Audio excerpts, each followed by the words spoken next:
today I'm going to be continue talking about the MNL model, right? So we said it was a random utility model for discrete choices. So we have a finite number of alternatives, like perhaps products that the agent, perhaps a customer, is going to choose from, and each choice has a function saying how valuable that choice is, and that's how we modeled the probability of each choice being chosen, right? And multinomial logic function, we were saying we're assuming something about the variance, the random noise within the utility, because each customer has different preferences. Like each time you make a choice, there's randomness involved in which choice you're going to get. You don't always get the highest choice probability choice, right? And we were saying there's some variations of that. We can nest alternatives. We could consider feature-based utility functions. So basically, each alternative has its utility calculated as a linear regression on its feature set. Right? There's some columns, some variables attached with each of the alternatives. Right? And then we left it off in this form where we're saying, okay, our beta max is going to come from maximizing the log likelihood.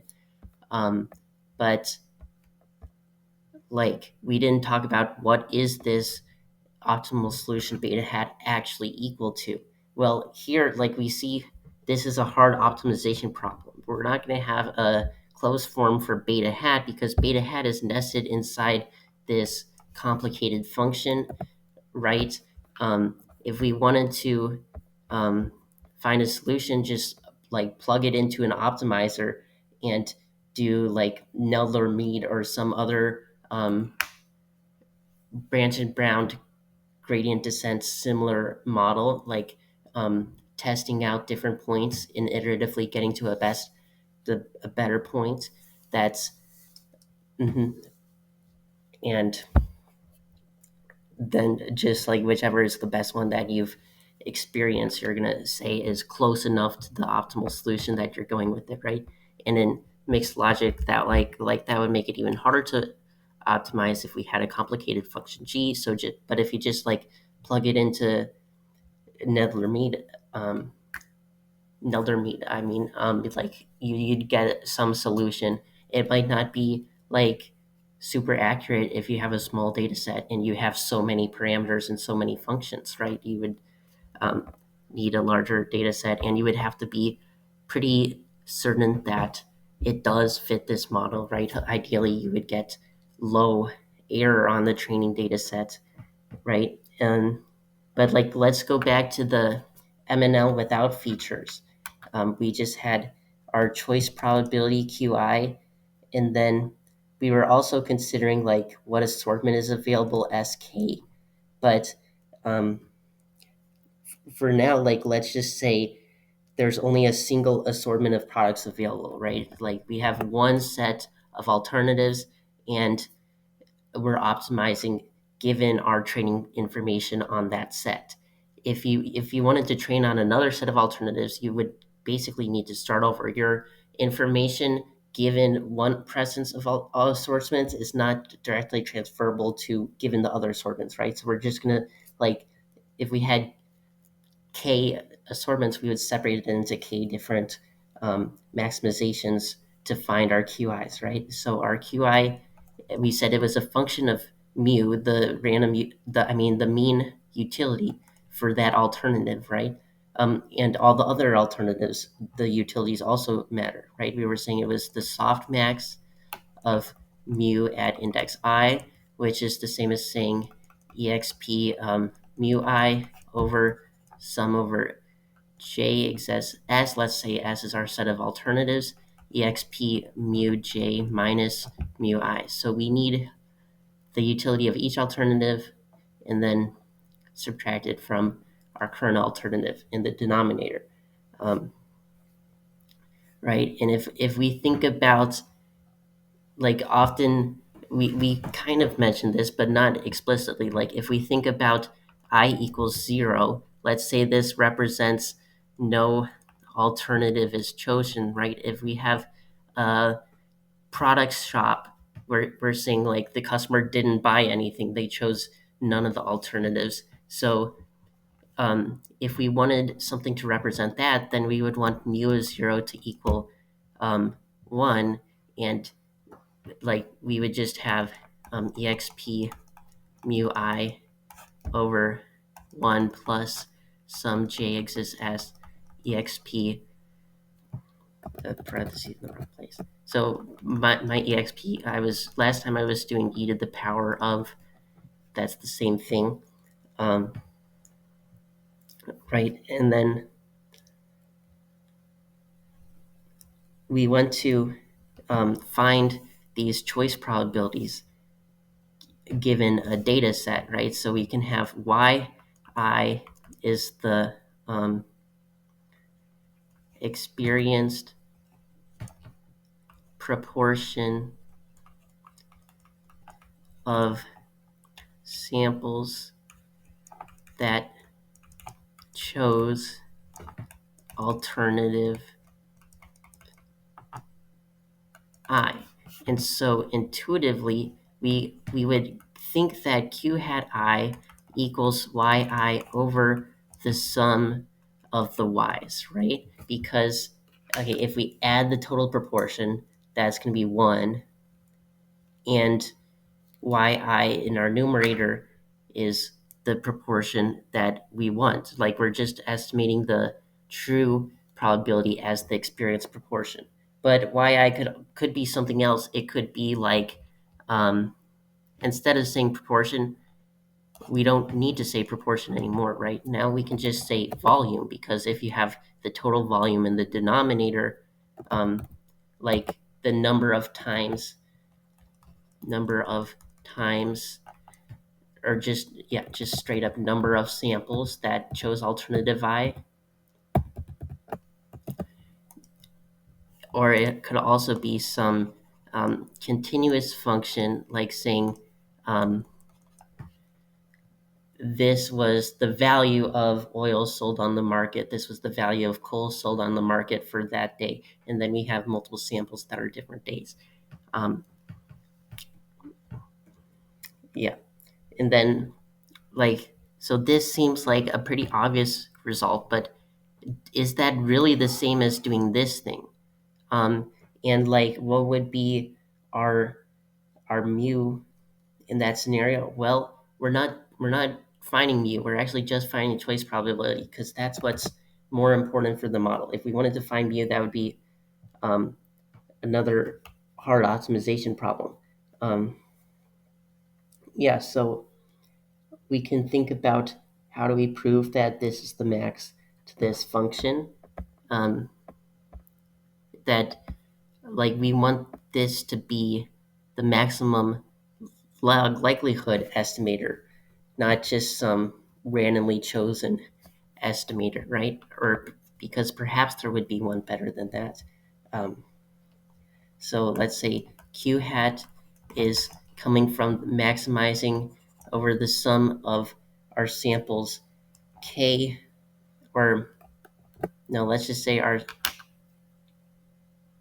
sum over I of yi times log of qi, right? So that's what we wrote as our log likelihood function. We're taking each y and then multiplying it to the log of the predicted qi. So that's our likelihood of q given y. Like, if you think about writing the regular likelihood function, as we did with linear regression, right? It's the you're multiplying all the probabilities together, and that's the same as summing up the log probabilities together. And like, if we have y in the exponent of q, it comes out front. And then, so this is our log likelihood that we discussed last time. The purpose of this video is talking about how can we find this maximum. Well, we also have some constraints to consider. So perhaps it's even less intuitive that this is the solution, because we also need the sum of the choice probabilities to equal 1 and each choice probability to be greater than 0. That's required for each q to be a probability. And of course, each qi is going to be less than 1, but this summation constraint enforces that. And so really we're maximizing the likelihood yi log qi such that sum of I qi equals 1, q is greater than 0 if we're just writing it in vector notation.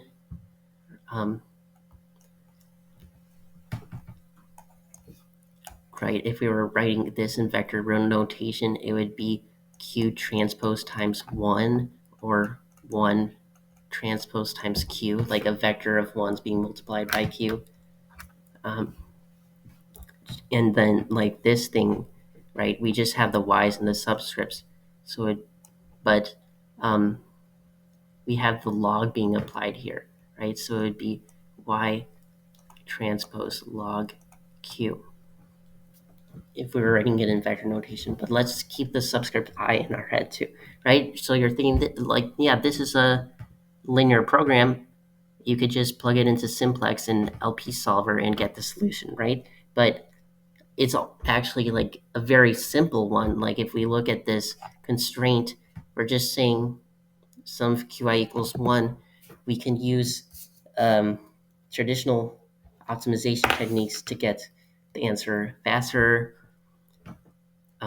more precisely, right? So we'll use calculus, right? We have the Krush-Kuhn-Tucker conditions.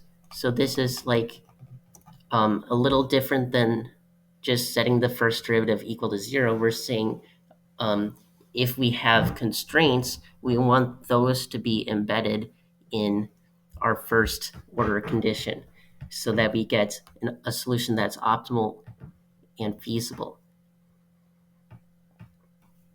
And so one common case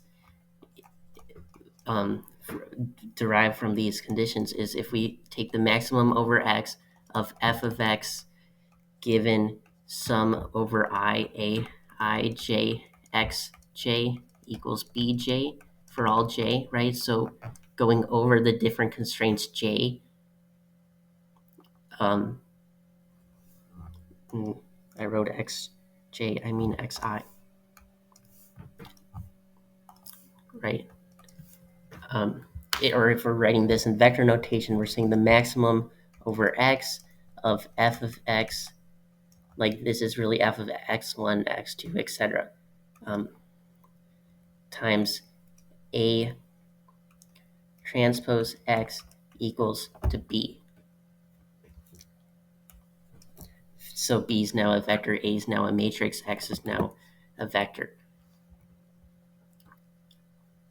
And we're saying that the solution to this program is known since it's pretty common. If f of x is concave, right, that's what we need for the first order condition to give us the exact global maximum. If not, then we're just finding a local extrema, right? That's not necessarily the global maximum, but as we've seen previously in many cases, that's a good approximation, or basically gradient descent, gradient being the first derivative, is often like the best you can do. You can't, looking at second order optimization gets difficult, like only helpful for simple problems. So if this is true, then x star being optimal is the same as saying that x star is feasible, meaning that like it satisfies the constraints, and there exists, sorry, I can't believe I wrote an E, yeah, there exists a lambda j such that df of x dxi minus sum of j lambda j aij equals to 0. So instead of setting the first derivative equal to 0, we're saying first derivative minus sum of lambda times our A matrix from the constraints equals 0. This thing, when we take the derivative, is not relevant, right? If we're putting this back into vector form, we'd have there exists some lambda such that the gradient of f of x, right? So this is a vector of all of these single derivatives, and minus lambda t a equals 0. But ours is actually not even that complicated because we have no a matrix. We just have 1 as the coefficient, right? So if we do maximum of L Q given y equals some I log qi given some iqi equals 1, qi greater than or equal to 0. Well, this part we're just going to enforce later, right? But since our yi, because of the definition of yi, in our training set, it's always going to be positive. It's the number of occurrences or proportion of occurrences or whatever. Value assigned, some value assigned to each choice that we're saying is positive. Higher numbers representing that the choice is chosen more, right? And so since yi is positive, we'll see that our result is going to get us qi positive, even if we just drop that constraint for now. And use the KKT conditions above, right? So we have A equals to 1 up here, and the lambda is just going to be the same for each then, because like every time it's being multiplied to 1, lambda 1 equals lambda 2 equals equals lambda. We're just going to say they're all equal to this single value lambda, right? And so then we have, instead of df dxi, we have dl dqi, right? We're taking the derivative, we're taking the maximum over q to try to find our q hat. So q hat is the argmax over q. That means it's the q that maximizes this function. So we want to take the derivative of the log likelihood with respect to qi, and that's this thing. And then we need to enforce this constraint, and we just have lambda and a equals 1, right? So it's just minus lambda equals 0, and we're doing this, like this is for all j, right? And so then this is for all I. We're saying dl dqi,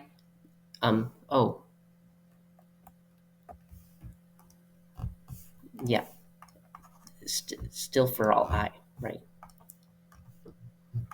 Because I'm saying I is the variable we're taking the derivative with respect to, variable I, right?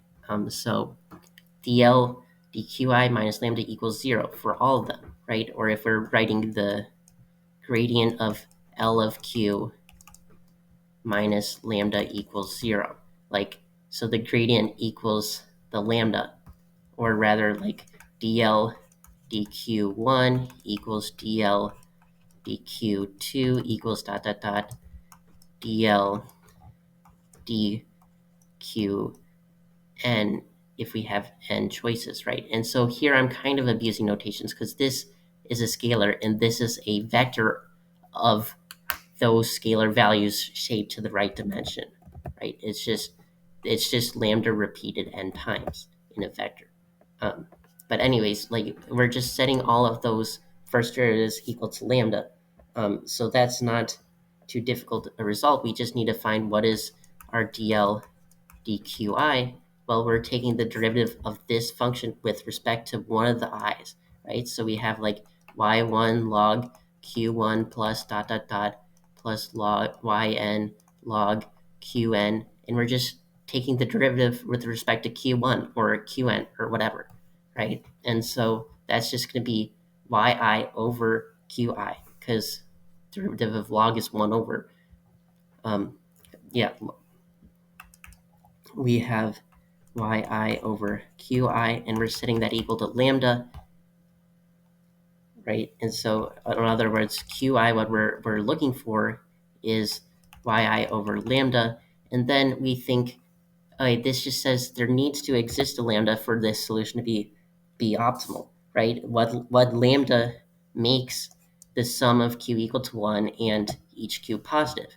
Well, if lambda equals sum of, or maybe we changed it to j since we were using either before, like sum over j of the yj, right? We make lambda the sum of the yj, then each one of these is going to be a fraction, and that's the proportion of time that I was chosen, like exactly what we want for our solution, right?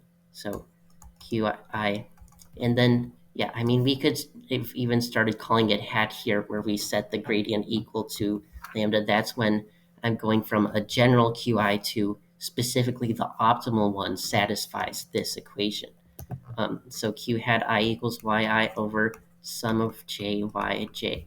So sum over all the y's in the denominator and then just rj in the numerator. And that's a pretty simple way to find the choice probability.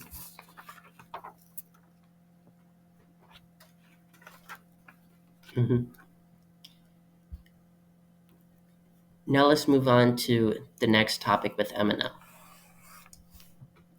So like last time when we were talking about modeling, we had that feature-based model, right? Now, instead of making utility a function of features, let's make utility mu I a linear function of the price of the product. So AI minus BI PI, that is a linear function of price PI for alternative I, for choice I, right? So each choice, we have the ability to set the price. So before, we were just giving a data set and finding QI. I call that a data model. We're just training on a data set to get the parameters of a model, but we're not making any decisions. We're not choosing the values of certain variables. This Now we're talking about P as a decision variable. We get to choose. Like last time, we didn't get to choose what QI was. That's just the choice probability. We're predicting the choice probability. Like, yeah, so a data model is predicting a value versus a decision model. Here, we're selecting a value that we get to change. The price, from the perspective of the seller, the person offering the choices, we get to choose the price. And so now we're saying, how can we use this MNL model to choose prices intelligently? Right? So we would say that the utility of each choice, or how much each customer wants to buy a choice, decreases as the price increases, right? It's a linear function.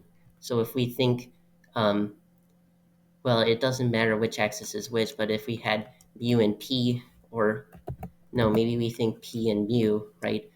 If the price is 0, then we have that. Then a customer is that likely to choose it. If the price is above a certain value, then they're not going to choose it ever.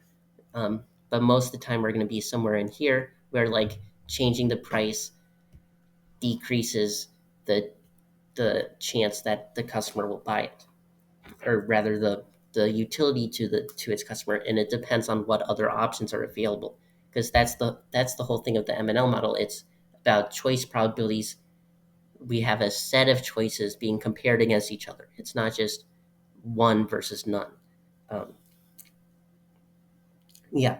And so anyways, like, we can take our same MNL model, QI equals softmax of mu I, and we have this new function for mu, right? So softmax AI minus BI PI right? So, I mean, if we're remembering what that softmax function is, it's exp ai minus bi pi over 1 plus sum over j exp aj minus bj pj, right? So this one includes the one in the top. And this one is to represent the zero choice, the choice that the possibility that none of the alternatives are chosen, right? In this scenario where we're setting prices, we do always want that to be a possibility. If all the prices are too high, then the customer has the ability to choose nothing.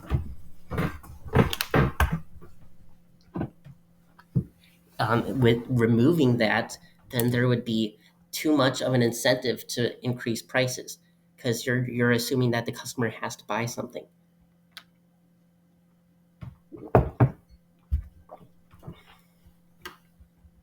Yeah, and so that's our. So this is the M&L model, and then we also have price. Let's go ahead and say. So yeah, in a decision model, we have an objective, some purpose. Like here, we just have prices. We could think about maximizing revenue, which would be like or expected revenue. We would take pi times the probability that I is chosen. Um, let's do it a step further and do cost. Let's say that we have the cost ci of alternative I, and now we want to maximize profit. So we're just adding another parameter for consideration. Ci as an input to the model. Like if you don't want it, you could set it equal to 0, and you assume that your supply of the product is infinite. But typically, you want to maximize profit instead of revenue, right? So we're going to maximize expected value of profit, right? And then what are we choosing? We're maximizing over p because that's what we're choosing. And let's call our expected profit this function pi of p. If we choose all the prices and put them in a vector p, then we get out a single value for the profit. And what is this equation equal to? It's the sum over I is the alternatives in S, because if you choose I equals 0, then you're not getting any revenue, right? If you choose about the I that are in S, which is the set of choices, set of products available, then our unit profit is going to be pi minus ci, the price minus the cost. And then we have to multiply by the probability that I is chosen, qi, which is equal to this big expression, right? And now we have a function to maximize. It's linear with respect to p, right? So we can just find the derivative. Not really, because this qi also has all these p's in it, right? So it's extremely nonlinear because it has the softmax in it. So let's actually prove it a different way. Let's start with the result, the theorem, tell you where we're going to end up, and then show why it's true. That's more common in math classes to do it that way, right? Versus in engineering classes, they would walk you through the derivation and then arrive at the result at the end, right? So theorem by Wing in 20. We have optimal P star, so that's our optimal prices, and let's say pi star is pi of P star is the optimal profit, right? Optimal value for the revenue. That's if that's optimal, it's the same as saying that pi star equals P star I minus Ci minus 1 over Bi for all I. So this is for all I. So we're saying that P1 minus C1 minus 1 over B1 equals P2 minus C2 minus 1 over B2 equals dot dot dot equals Pn minus Cn minus 1 over B. n, right? For all of the products, this function comes out to the same single constant value. And the value of this is the expected profit when P is the prices, C is the cost, and B is that coefficient of the price of the utility, right? So the A part, changing the A, like changing the y-intercept, doesn't actually change what price is optimal for that good, which is interesting. So it's like how um, desirable that good is doesn't affect its price, right? Its price is just going to be relative to other goods and its cost, and that B multiplier, how much price changes the desirability of that good. Like basically, thinking it conceptually, our model is dependent on customers' willingness to pay, not inherent value of the good, right? That whole thing is we're based off choice probabilities, trying to get customer to choose. And then we're not setting the cost, we're just setting the price. And then you say, like, how can you find this? Well, this is a system of, well, n factorial equations if you think each one being its own equation, or just, yeah, whatever. But so you could find pi star through algebra, or like if you're doing it iteratively, you could just do binary search, like go down each node, see which, until you narrow down on a value for this ratio. Or you could use Newton's method, right? And then after you find, so like one, you would want to find pi star, and then after you would find the pi star, you can find each pi star by doing pi star plus ci plus 1 over bi. And then, as I said, like this is the result. That's really nice. But why is this result true? That's, we say, is the proof. So we'll take our function pi of p and find its maximum. Pi of p equals sum over k, pk minus c, ck, qk, right? And so this, as I said, it's not a linear function, but we can still find the derivative. It's just difficult. Oh, look.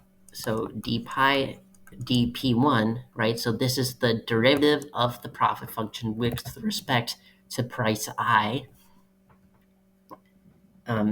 It's going to be, so we think this is like the same as saying pi minus ci qi plus the sum over k not equal to I of pk minus ck qk, right? Because this one is the I, but every other time this is not the I. So when we take the derivative with respect to pi, right? So the pi is inside this thing, qi, but pi is inside that one differently, right? Because it's only in the denominator, versus in this one, it's in the numerator and the denominator. So anyways, the derivative with respect to pi, this first thing, we're going to have pi minus ci dqi dpi, right? Just the derivative of this thing with respect to pi. I'm just leaving it in that form. So like just breaking out the chain rule, right? Because this thing has a pi in it. And then also when we just take the derivative with respect to pi, it's just pi times qi as a linear qi, right? It's like we have a times pi for a constant a, and then we have the derivative of this thing with respect to qi. So sum k not equal to I, pk minus ck over times dqk dpi. And so within this, we'll calculate these two separately, then plug it back in. Dqk dpi equals, right, the derivative with respect to pi of pk minus ck exp ak minus bk pk over 1 plus the sum over j exp aj minus bj pj, right? Doing this, we'll actually need the quotient rule, because we have, so we're taking the derivative with respect to pi. Our pi is in this summation. One of them is the pi, right? So in the denominator, we're going to have our denominator squared.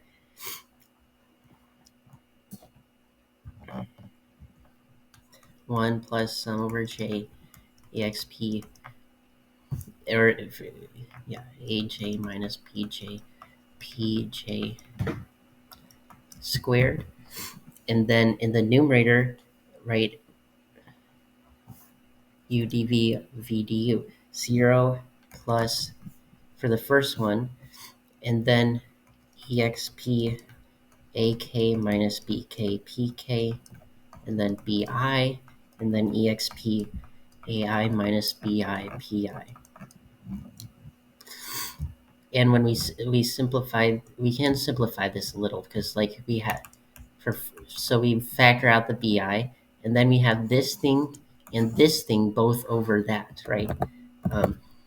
Exp ak minus bk pk over our denominator without the squared, right? Exp ai minus bi pi over this denominator, right? And so then this one is qk and this one is qi, because that's like this thing is qi. That's how I was just plugging it in for qi,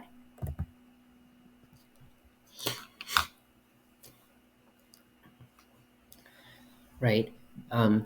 So this, remember, our q function is this circled softmax of the utility. And so like if we just take the derivative of this whole thing with respect to pi, that's going to get us dq qk. Yeah, so that whole thing comes out to bi times qk times qi. And then we want to find the other one, dqi dpi. And so we said this one is different because this, so this is the, for all the indices that's k not equal to I, that's what the partial derivative is going to be, taking the choice probability with respect to the price I, right? For this one, but the way it affects choice probability of itself is different, because it affects the numerator and denominator. Or yeah, we're taking the derivative with respect to pi of what, this, and now we have the ai in top, right? Pi minus ci exp ai minus bk,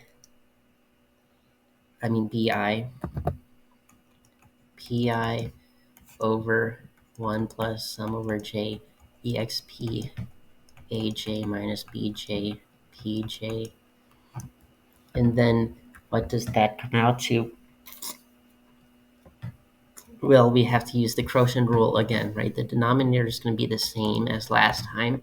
It's that denominator squared.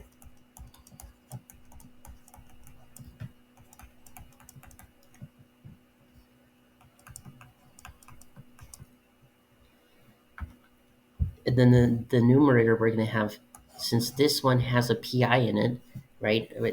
Both terms are going to be positive. So we have this one, we take the derivative with respect to pi, negative 1 plus sum over j exp aj minus bj pj, right? We're just taking this denominator times the derivative of the numerator, and I put the negative out front since the derivative is going to be negative times it, times bi. Yeah, so where do I want to put the bi? It doesn't really matter. I'll just put it here.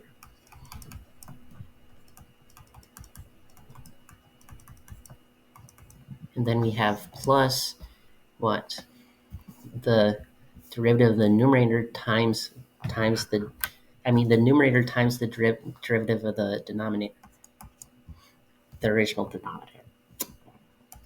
Exp a minus bp is our original numerator, then the derivative is going to be bi times exp ai minus bi pi.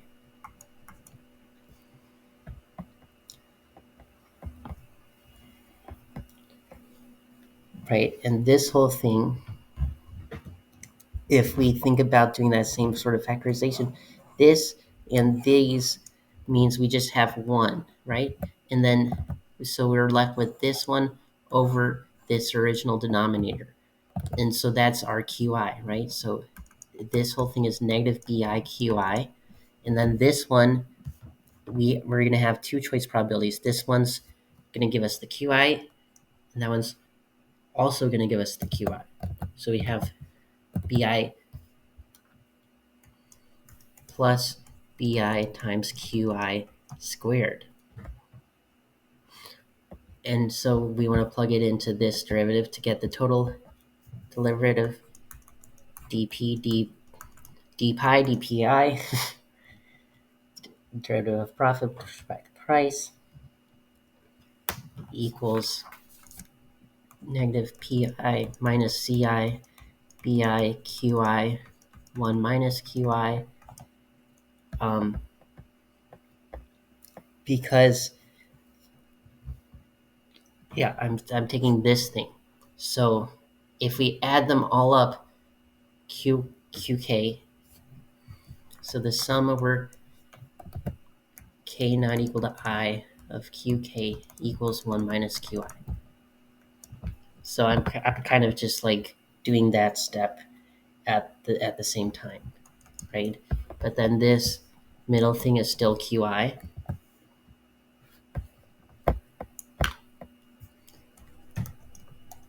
And then our right term, we're going to be putting in the dqk d pi, which is the biqk qi, plus sum over k not equal to I bi, we have still the p k minus ck out front, bi qi qk. And then let's simplify and set it equal to 0 to find the maximum. So we could factor out a qi from all these terms, right? Then we're left with negative pi minus ci times bi 1 minus qi plus 1 plus well, I mean that, writing that step's not really helpful. Let's just go on to the next step, right? Like,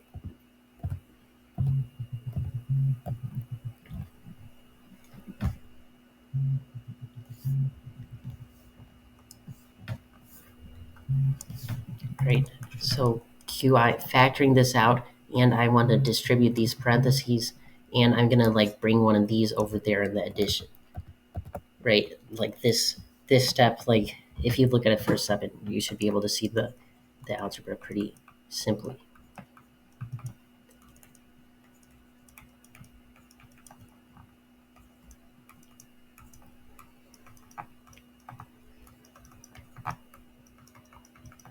And then this I'll keep the same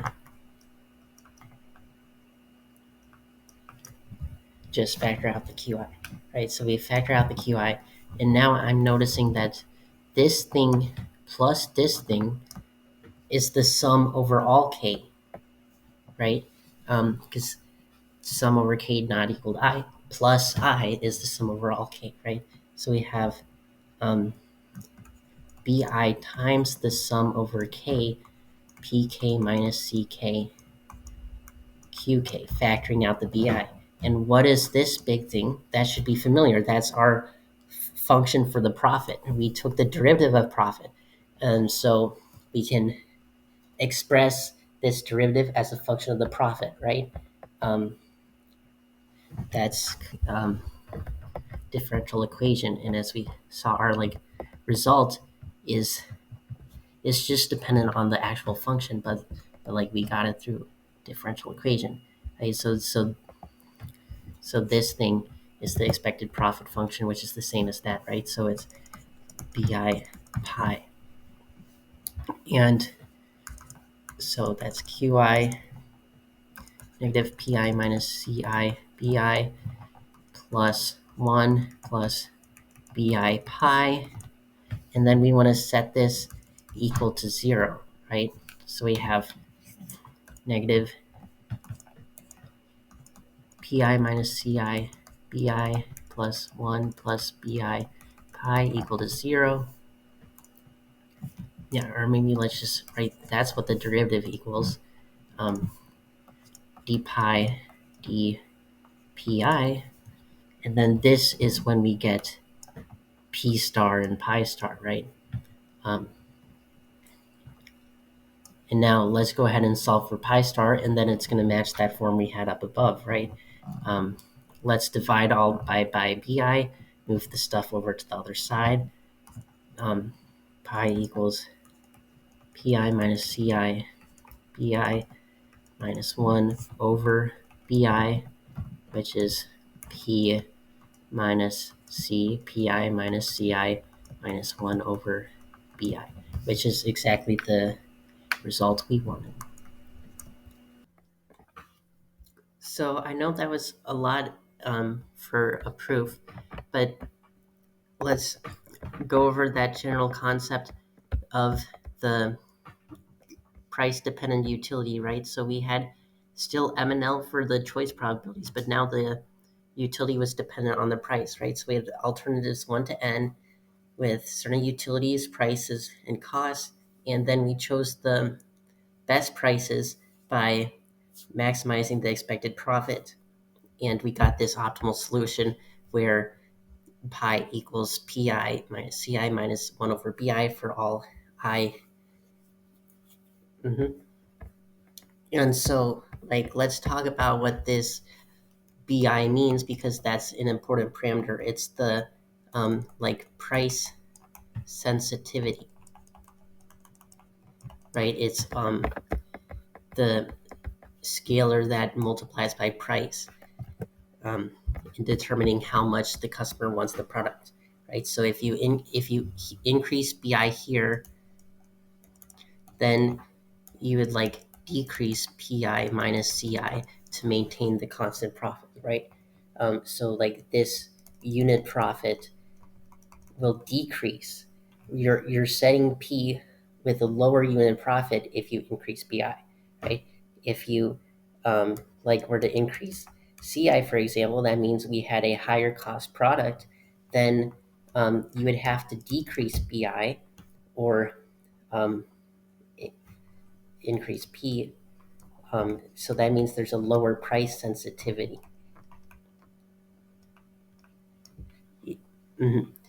When you increase C, they're willing to pay a higher unit profit.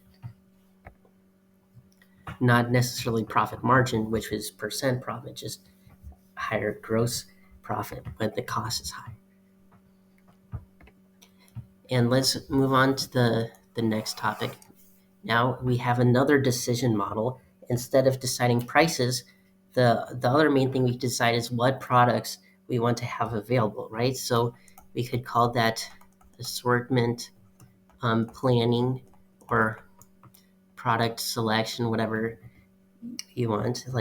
we're finding find the best subset of products, right?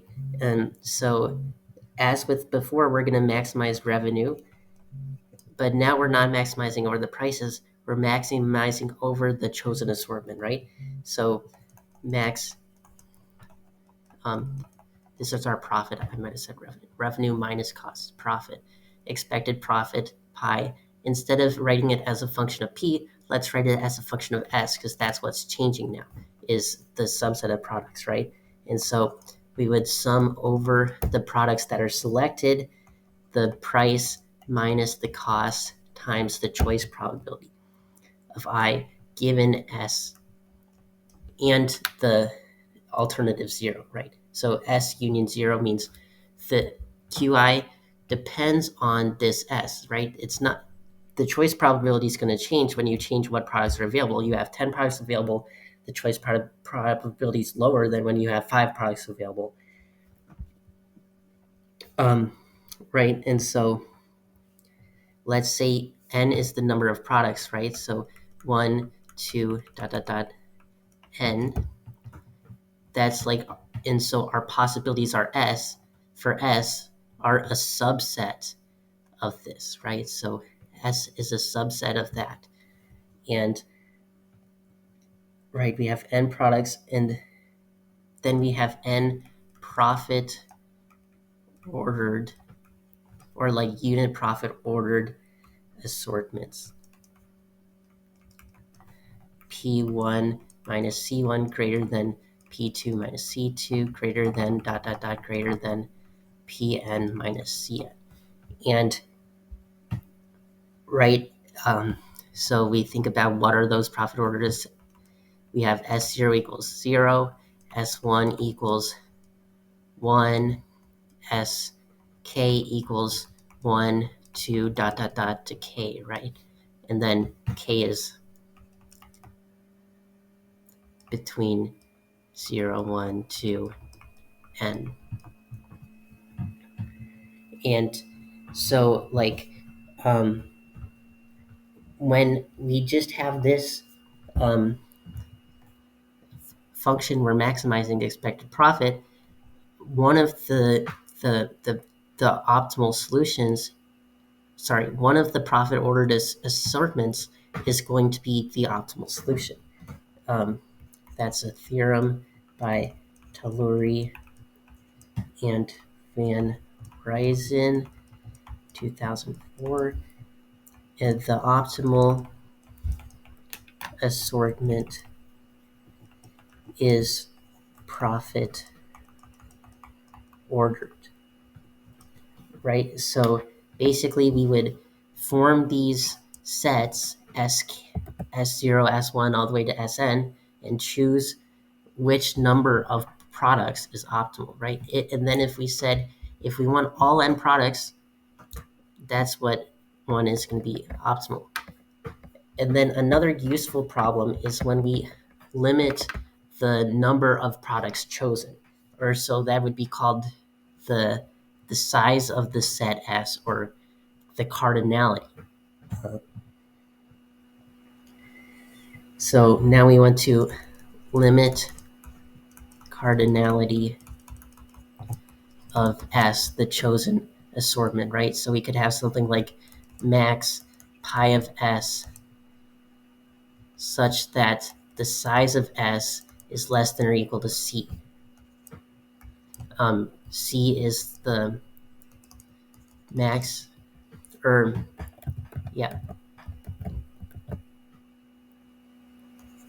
max number of products allowed in the set S. And so then this actually changes things significantly. Our optimal assortment is no longer necessarily profit ordered. And so, like, if we had 1,000 products and we were choosing just 10 of them, profit ordering isn't going to get us to the solution immediately. But if we were saying we have 1,000 products and we can sell however many we want, there's no shelf space restriction. shelf space restriction, then profit ordering will get us all the way there, right? But perhaps let's remember this QI is from MNL. So we have exp mu I over 1 plus sum over j and s exp mu j. And right now, s is the only decision variable. Everything else is selected. They're parameters of the model, right? So p, I, ci, and mu I are all known, right? ui can still be a function of pi, or it could be a constant or whatever, but it's decided somehow, right? And so since this program, when we add in the cardinality constraint, is difficult to solve, let's simplify our parameters. So let's rewrite this function for profit, pi of s, as sum of I and s, wi vi over 1 plus sum of I and s vi. Like, how can we transform this to that? Well, the wi is just the pi minus ci up top, and then this qi,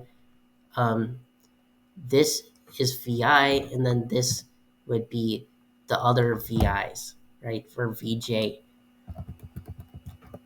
vi, vj.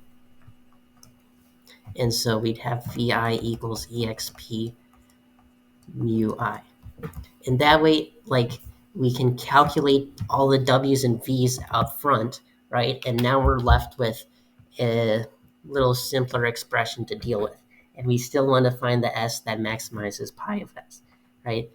So as we said, if there's no constraint, we just go iterate through the sets sk, find the profit for each one, and choose the one with the highest profit.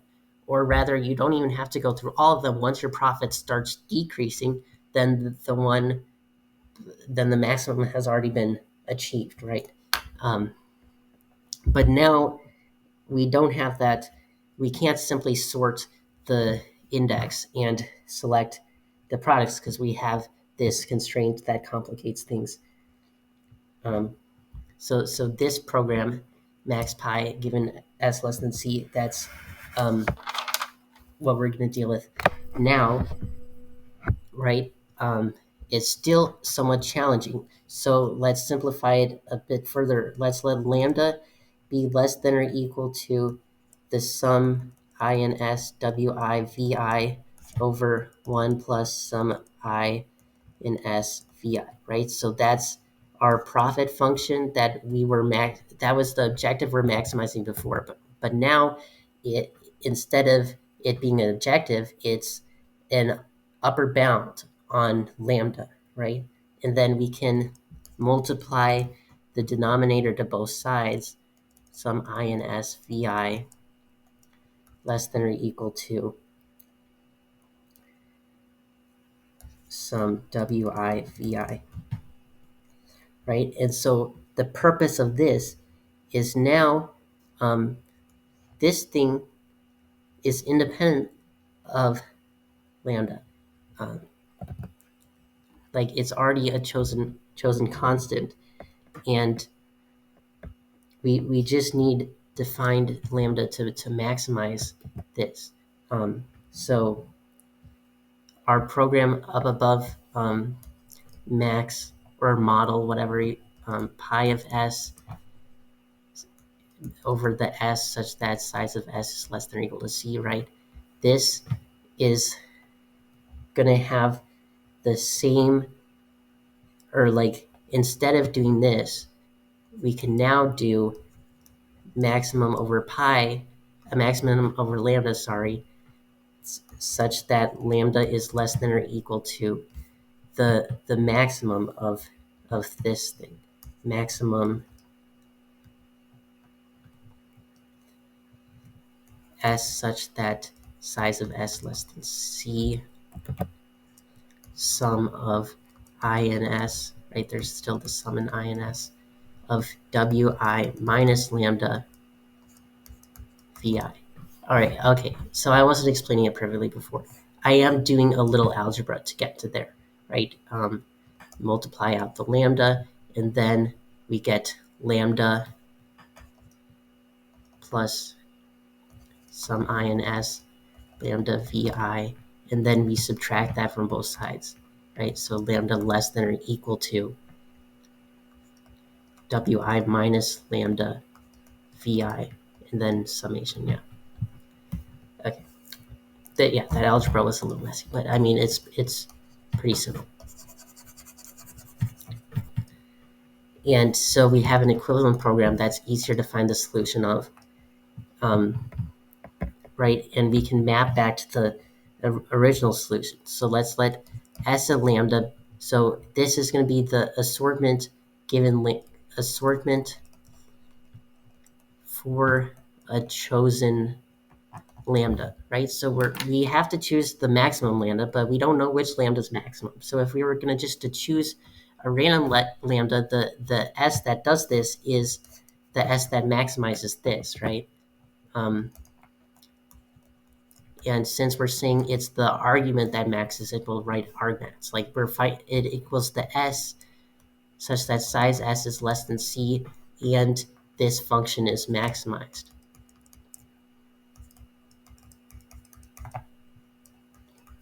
And it includes lambda in it, right?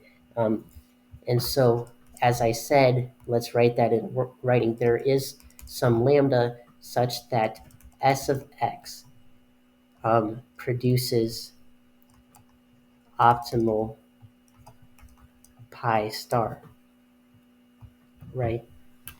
So if we go through all the lambdas, find S of lambda, and then find pi of S of lambda, that's going to be one of those is going to be our maximum.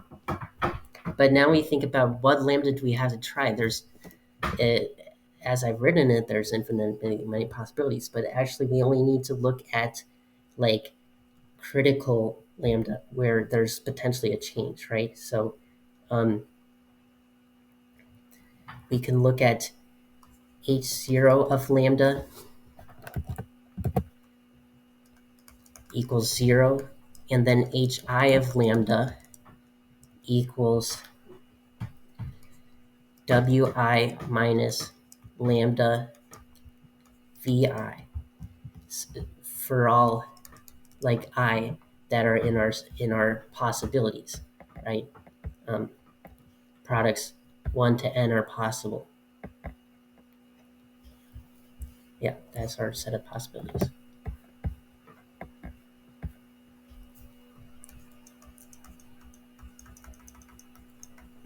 Right, so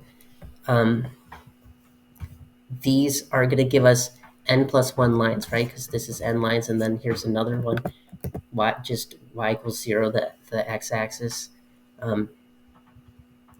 The intersections of these lines are the critical points that we deal with, right? So the n plus 1 lines, critical lambdas, like where the optimal S would change, right? The lambdas where you slightly subtract from it, then you have one S, you slightly add to it, then you have a different S. So the critical lambdas are the intersections. And since there's n plus 1 lines, the number of intersections is O of n squared, right? That's much different from before when we could sort. That was just O of n. You after you do the sorting, but yeah.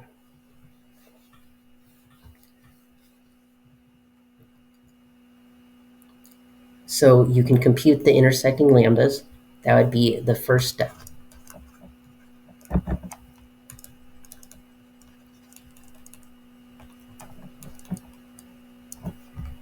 And then after you have those, you're going to find S of lambda for each lambda. And then, like, how can we find this one quickly? That still seems hard. Well, no, now this is in the format of that we can just find the maximum through profit ordering, right? So we can find S of lambda by sorting I by Wi minus lambda descending. So yeah, instead of profit ordered, it's Wi minus lambda. So that's still going to be profit ordered, except we cut off either at size of S when the size of S equals C, or when Wi minus lambda is less than 0. But right when so we just choose the first C non-negative ones, or first C positive choices, or if there's less than C positive choices, then just all the positive choices, right? So we can get S lambda for each lambda, and that's just sorting O of lambda. And then for step 3, we can compute pi of S of lambda. And then one of these is going to be our optimal, right? The maximum of the pi's from step 3 is optimal. And so, yeah, that was a lot of steps.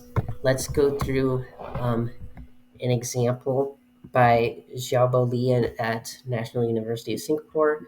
Right, so for example, we have 3 products, and we've already computed V equals 1, 0.5, 0.4, W equals 4, 6, 5.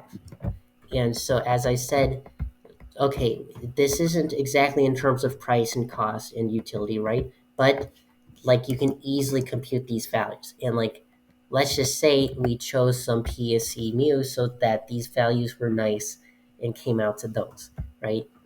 Now we want to choose best assortment of at most 2 products. So here it actually would be optimal, since all these profits are positive, it would be optimal to choose all the assortments, all the products. But when we're limited to 2, that changes whether profit ordering is optimal. Well, yeah, I shouldn't have quite said just because they're positive, because it's positive and because we want all 3 products. But let's choose best assortment of at most 2 products. So that's using the program we just discussed, right? So we have these lines, right? We can say h of 0 equals 0, right? And then for 1, we're going to use the v1 and w1, right? So h1 equals 4 minus lambda times 1, because this is our v1, this is our w1. H2 equals 6 minus lambda times 0.5 equals 3 minus 0.5 lambda. H3 equals 5 minus lambda. 0.4 equals 2 minus 0.4 lambda. And let's think about these intersections. One way to do that quickly is by graphing, right? So we have lambda and h. This one is h0. This one is h1, and then we have intercept 3 decreasing. This one is h2, and then this one, h3 is like that. The intersection with 1 is above the x-axis, and the intersection with the other is below, right? So we actually have a couple different ranges where our optimal lambda changes, right? So here, if our lambda was larger than this, then all of them would be negative, right? Like we're trying to choose a lambda that maximizes this thing, all of those would be negative, right? So we would just want the empty set S. And what is this point where which line is that? Oh, I didn't label the lines that well, but that is 6, right? So this one is lambda equals 6. This point you can also find, right, just the x-intercept, that's lambda equals 5. This one, where these two lines intersect, is lambda equals 10 over 3. So you can do that by setting the two lines equal to each other, right?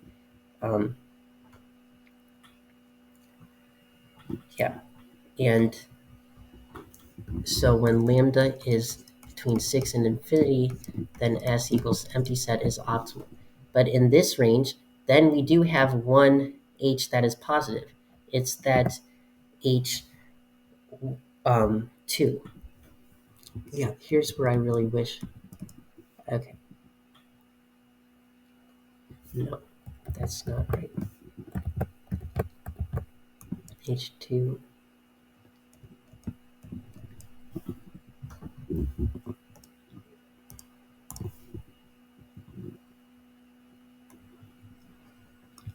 Oh, and my lines are just not straight. It's hard to draw straight. But anyways, H2 is this one that's positive between 5 and 6. But between 5 and 6, the other ones are negative, so you wouldn't want to include those. So lambda is between 5 and 6, then S equals 2 only, right? If lambda is between, 10 over 3 and 5, then now we have these two lines are positive and higher than the third line, right? So we always want to choose the higher two lines. We want to choose the two products that have a higher Wi minus lambda Vi, right? So I'm just going through how can we find the maximum in a simple example, right? You would just iterate through the possibilities, but only the possibilities that have a reasonable chance of being the maximum. So in this lambda range, we would have that, the lines up here are S2 and, H2 and H3. So that's not 1, 2, that's 2, 3, right? And then in this range of lambda, negative infinity to 10 over 3, what is our top two lines? It's this one, H2, and this one, H1. So 1 and 2 are the products that we want. And so we have 4 possibilities for the optimal assortment. And we want to find pi of the empty set. That's just going to be 0. Pi of 2, we're going to do the original objective, right? This thing. And we just have to use W2, V2, right? So, let's get our W and V in the picture. We have the numerator is 6 times 0.5 over 1 plus 0.5, right? And then pi of 2, 3, we have the 6 times 0.5. Now we also have the product 3, 5 times 0.4 over 1 plus 0.5 plus 0.4. And then lastly, we have pi of 1, 2 equals 4 times 1. I'm just remembering those values. We have this is 4 and this one's 1, and then we have 6 times 0.5 over 1 plus 0.5. And then this one comes out to be 2.632, and this one is 2.8, or exactly. And so So 1, 2 with a profit of 2.8 is optimal. So S star equals lambda star equals, or you can call them pi hat, S hat, whatever. So that's our optimal solution is actually 1, 2, and it's not profit ordered, right? If it was profit ordered, we would want 2 and then 3.